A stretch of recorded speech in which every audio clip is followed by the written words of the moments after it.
The police officer threatened to take his wife's life if he refused to disclose the fugitive's hiding place. When he remained silent, the officer mercilessly carried out his threat. The movie begins in a city under strict military control, where chaos erupts as a deadly virus spreads, throwing residents into panic. Desperate to escape the looming threat, many attempt to flee, hoping to find refuge elsewhere. However, the military swiftly intervenes, enforcing a strict lockdown that traps everyone inside. Those who resist are immediately arrested and sent to isolation camps. The next scene introduces Stone, a ruthless commander interrogating Susan, the wife of John, a soldier who defied orders. John had secretly helped residents escape the isolation camp, an act of defiance that did not go unnoticed. Stone, determined to uncover the fugitive's hiding place, threatens John, warning him that his wife will suffer the consequences if he does not comply. Despite the threat, John remains silent. Without hesitation, Stone executes Susan right before his eyes. 3 years pass, yet John remains haunted by his wife's brutal murder. Hiding in the shadows,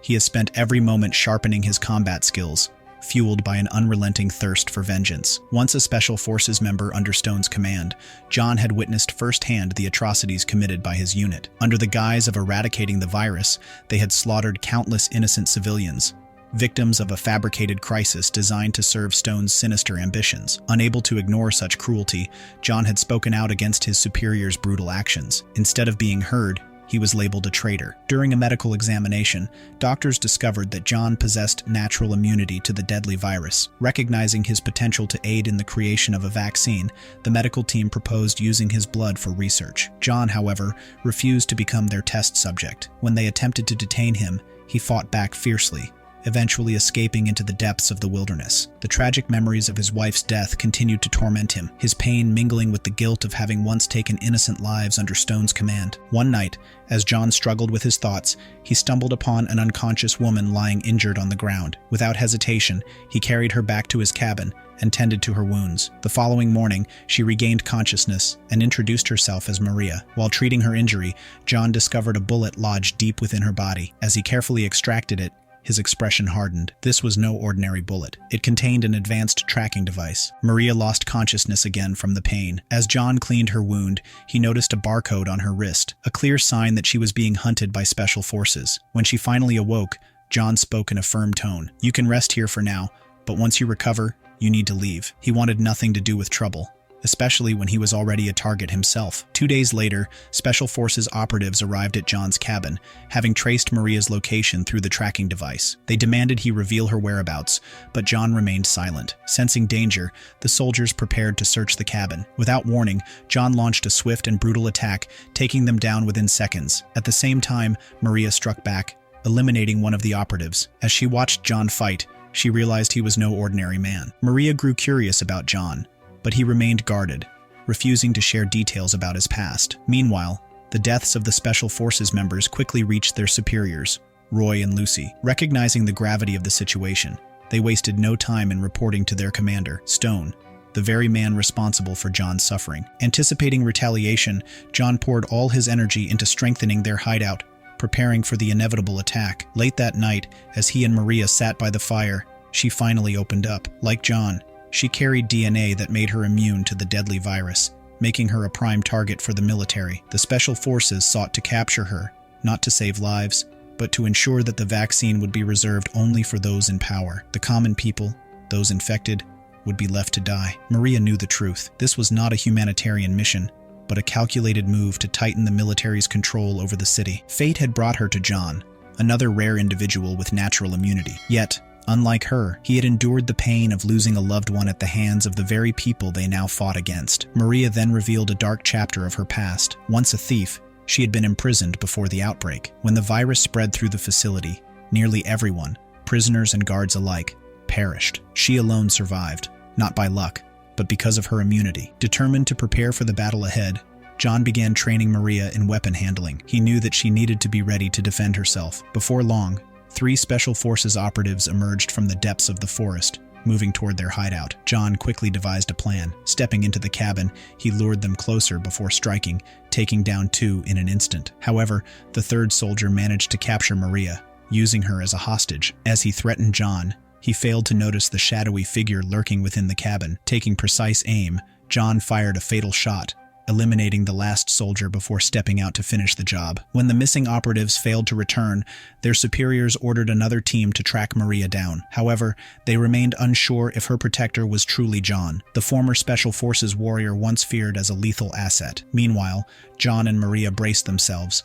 knowing another battle was imminent. Retrieving a weapon he hadn't used in years, John felt its familiar weight in his hands. The real fight was about to begin. As they finalized preparations, John asked Maria to fetch water from a nearby lake. The moment she arrived, she was ambushed. Special Forces members surrounded her from all sides. Believing they had finally captured their most valuable target, Roy prepared to report directly to Stone. However, before he could make the call, gunfire erupted. From the shadows, John struck with deadly precision, eliminating each enemy one by one. Once again, he managed to rescue Maria just in time. Unfortunately, Roy survived the encounter. Without hesitation, he relayed the details to Stone, confirming Maria's presence and reporting on her mysterious protector. Realizing the significance of her immunity, Stone issued a direct order. She was to be captured alive, no matter the cost. It wasn't long before reinforcements were dispatched, bringing an even deadlier force toward John and Maria's hideout. The real battle was just beginning. Maria was captured, but she refused to go down without a fight. Seizing the opportunity,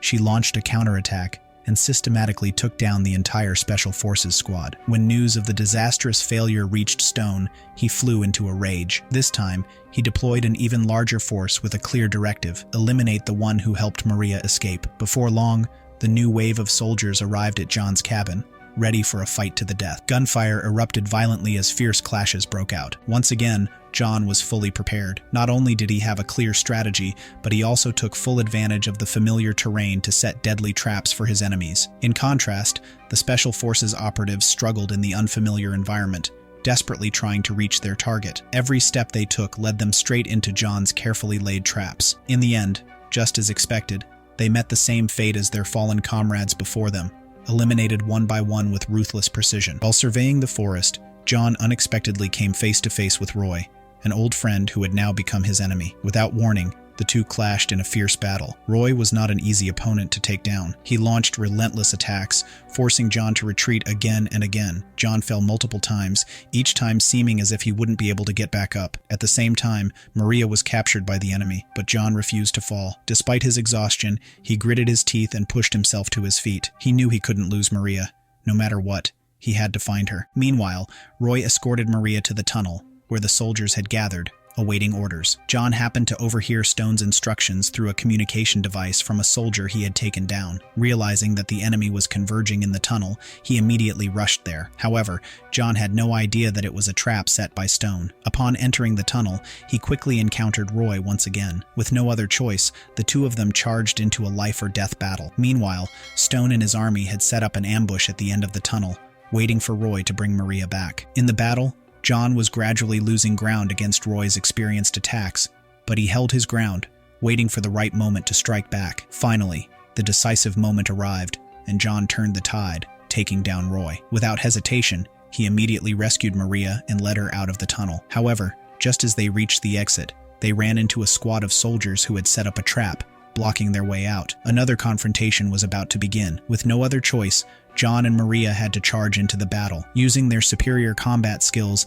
they quickly took down the Special Forces team. But just when they thought they were safe, a reinforcement squad arrived, surrounding all possible exits. John pulled the pin on a smoke grenade and threw it right into the middle of the enemy, creating a thick fog that obscured their vision. Taking advantage of the chaos, he pulled Maria and dashed toward the exit. However, at that moment, a bullet from Lucy's gun flew straight into John. He hesitated, but with sheer willpower, he continued running. John and Maria quickly entered a nearby room. He told her to stay there and not go outside until everything was safe. He would draw the enemy away. Without hesitation, he left, determined to lead the enemy out of the tunnel. As soon as he stepped out, John realized he had walked into a trap. At the end of the tunnel, Stone and his squad were already waiting for him. With no way out, John was forced to drop his weapon and face the enemy who had taken the life of his wife. At this moment, Stone also realized the reason why Maria had been so difficult to capture, because John had been protecting her. He approached John and asked where Maria was. John remained silent, despite his body being covered in wounds from the brutal torture. Unable to make John reveal Maria's location,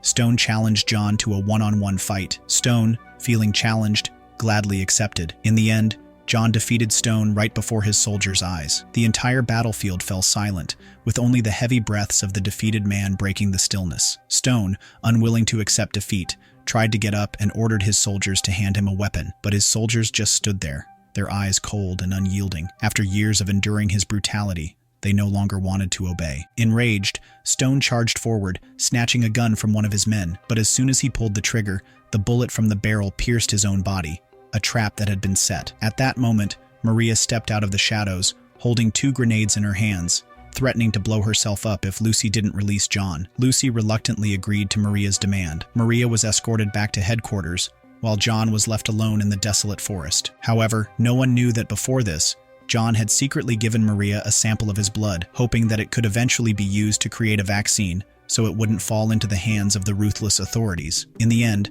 the vaccine created from John and Maria's blood samples helped the people regain a peaceful life in the city. If you enjoyed this video, don't forget to hit like to show your support. It's best to watch the entire movie so you don't miss any exciting details. Thank you for watching. Don't forget to subscribe to the channel so you won't miss the next interesting videos.